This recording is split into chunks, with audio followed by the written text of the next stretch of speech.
नमस्कार दोस्तों, इतिहास बहुत सारे सबक सिखाता है। ये बात अलग है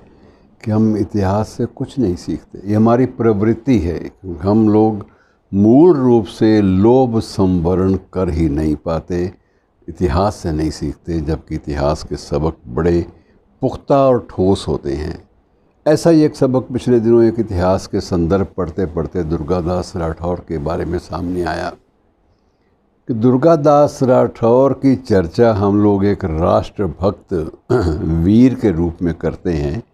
और उसमें एक संदर्भ है जिसका जिक्र हम लोग अक्सर भूल जाते हैं, और वो संदर्भ बेहद प्यारा है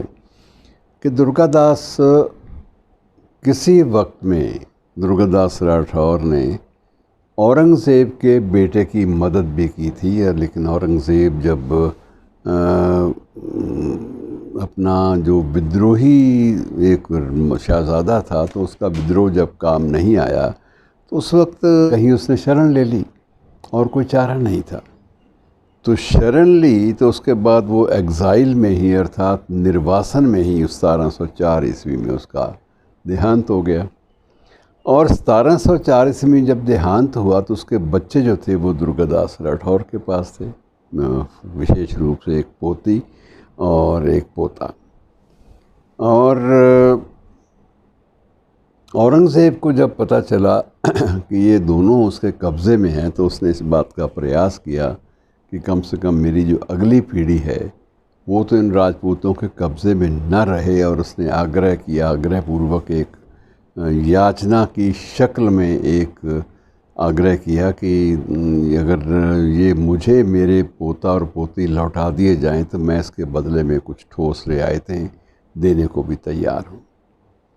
तो उत्तर यही आया दुर्गादास राठौर की ओर से कि हम इसका मुआवजा नहीं लेते, लेकिन आपकी पीढ़ियाँ हैं तो इन्हें आपको सौंपने को हम लोग तैयार हैं।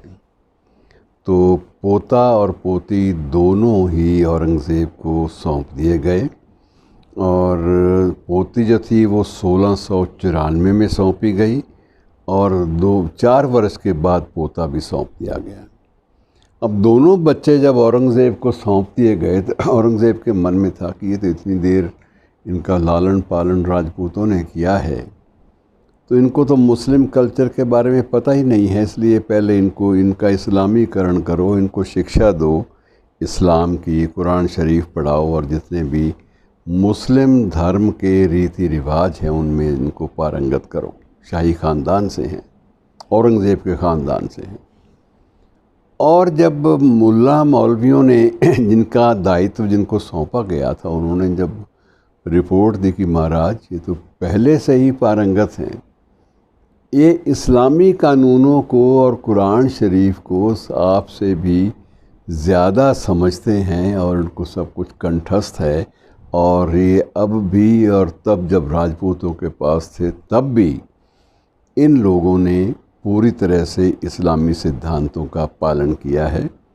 और इनको इस्लामी सिद्धांतों की पूरी जो दीक्षा दी गई वो स्वयं दुर्गादास राठौर ने मौलवियों के द्वारा दिलवाई थी। क्योंकि वो एक राजनैतिक विरोध और चीज़ होती है, और राजनैतिक विरोध का मतलब ये नहीं होता कि आप बलात् धर्म परिवर्तन की ओर उकसाएं। और ये दुर्गादास राठौर की बड़ी महानता थी कि उसने बलात् धर्म परिवर्तन कराने की बजाय जो धार्मिक मान्यताएं थी उनसे कोई छेड़छाड़ नहीं की, और इस बात का सकारात्मक अर्थ पहली बार औरंगज़ेब को समझ में आया कि देखो इतिहास में बहुत सारे उदाहरण मिलते हैं, जुल्म मैंने भी किए, मैंने कितने ही बलात् धर्म परिवर्तन कराए, लेकिन ऐसी मिसाल मुझे कभी नज़र नहीं आई कि मेरी अपनी संतानें जो हैं वो राजपूतों के कब्ज़े में एक लंबे अरसे तक रहकर भी,